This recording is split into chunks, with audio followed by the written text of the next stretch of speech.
What if the very experience that promises freedom from suffering could become a source of suffering itself?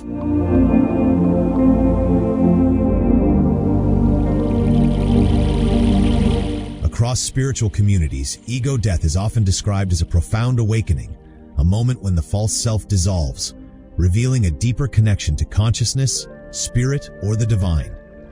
Many seekers pursue it through meditation, mystical practices, or intense spiritual experiences. Yet hidden beneath the inspiring stories lies a question few people discuss openly. Can ego death be traumatic? The answer may surprise you. At its core, ego death refers to a temporary or permanent dissolution of one's sense of personal identity. The I that clings to labels, roles, beliefs, and personal history suddenly loses its grip.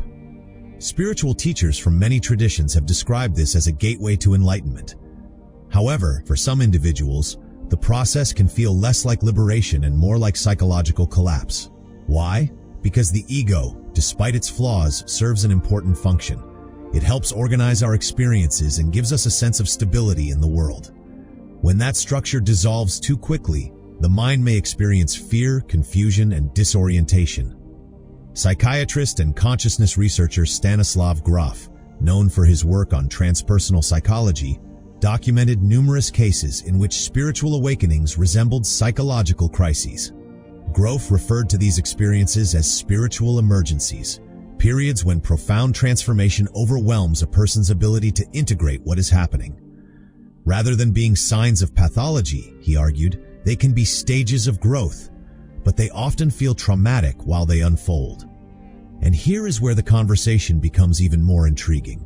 Research published by Dr. Robin Carhart Harris, a neuroscientist recognized for studying altered states of consciousness, found that experiences involving ego dissolution can lead to lasting positive changes.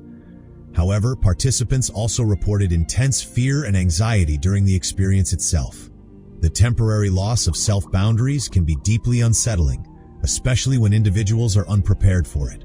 Spiritually speaking, this discomfort may have a deeper purpose. Many mystical traditions teach that ego death reveals hidden wounds buried beneath the personality. Instead of creating trauma, the experience often reveals trauma that was already present. Unresolved fears, childhood pain, emotional attachments, and limiting beliefs can suddenly surface into awareness. To the individual, it may feel as though everything is falling apart when in reality, deeper layers of healing are being brought into the light. Yet this is where caution becomes necessary. Without proper grounding, support, or understanding, a powerful ego death experience can leave someone feeling disconnected from reality, isolated from others, or overwhelmed by existential questions.